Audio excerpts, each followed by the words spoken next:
Yeah, my name is Jami Laes. I'm the Executive Vice President for Games at Rovio Entertainment. On the panel about free-to-play and monetization and how to get players or users to park their cash and using gameplay and innovation and mechanics for that, we pretty much discussed about what is the kind of best practices right now and where the industry is in terms of leveraging virtual goods in different ways, durable goods, consumable goods, and different kinds of skips and power-ups, etc. on that. And pretty much the discussion went pretty quickly there that any single model isn't better than anything else. That we pretty much focus on the discussion that retention is the key. That you do need to build games in the first place that are really entertaining, engaging, and retaining, so that people really want to play the game. That you shouldn't start from thinking about monetization and thinking about monetization first, because monetization will follow. If you build something that people really enjoy and are engaged with and want to play, whether it's competition or cooperation or progression or completion or collection, whatever your mechanics are, still it's got to be entertaining and retaining and engaging, and then the monetization will follow from there, whatever methods you want to use for that. Well, I think it always depends on the game and depends on the player as well. Some players are more comfortable with games that are more aggressive on monetization or require you to either work more or then pay to be successful in the game, and some players are not fine at all with any forms of monetization in free-to-play games. So it's such a diverse crowd that it's hard to please everyone and say that any one game is doing it perfectly or anything like that. But the discussion pretty much was there that in the panel that you just got to make sure that it's balanced, that it feels right, that it feels like the money that you do spend, if you want to spend money, feels like it is the best money you've ever spent. It was worth it, and it took you forward in the game. You wanted to do that rather than be coerced or tricked or forced or kind of pushed to a corner that you had to do it or anything. But it needs to come out of positive reinforcement rather than putting barriers or friction in front of the player as hindrances in terms of being successful in the game.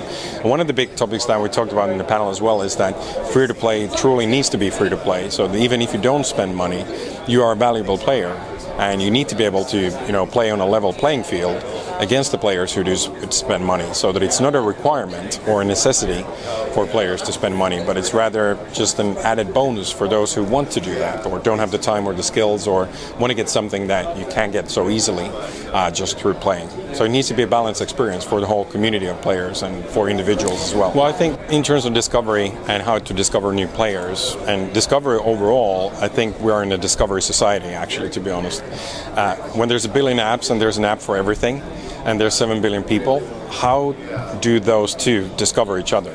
How does a player or a user or a person find the app that they want, and how do the apps that get launched find the users that they want? So it's a discovery issue and a discovery society we're in. And I don't think there are any tips or tricks per se. You've got to build a great product first and foremost, so that you have an addressable audience that actually wants to use your product, of course. Whether it's a game or entertainment or even a utility tool, it needs to do the job. It needs to be good.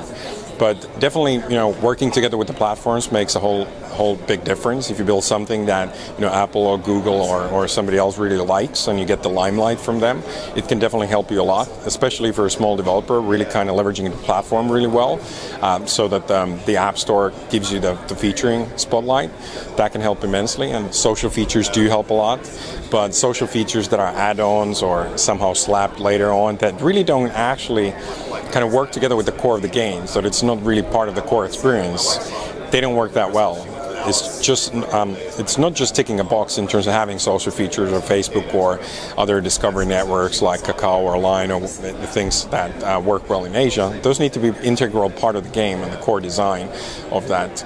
And of course, building that great product, that's going to help you get featuring. That's going to help you to get people to tell about the game for others and ask them to play with them or play against them, depending on what type of game you have, etc. So it really starts from that great experience that you got to offer. Well, I think free-to-play is definitely here to stay. There's no question about that, because free-to-play done right is the best for the players, it's best for the platforms, and best for the developers and publishers as well. And of course, it doesn't mean that there couldn't be successful paid games or other business models like subscription or just unlocking content or things like that, and not a true free-to-play economy. I think that those can be successful in different genres of games or different demographics, for example, different age groups and things like that.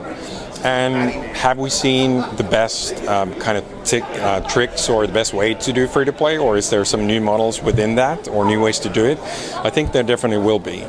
But I think free-to-play, has found such a big audience, especially in games on mobile, that there's so many people who have been educated in the dynamics of that and how does it work, that it's just going to continue to grow from there. And the developers and publishers and platforms who do that right, so that it actually benefits the players and the platform and the developers and publishers, those are going to be the ones in the next couple of years who are going to be, rising to the top.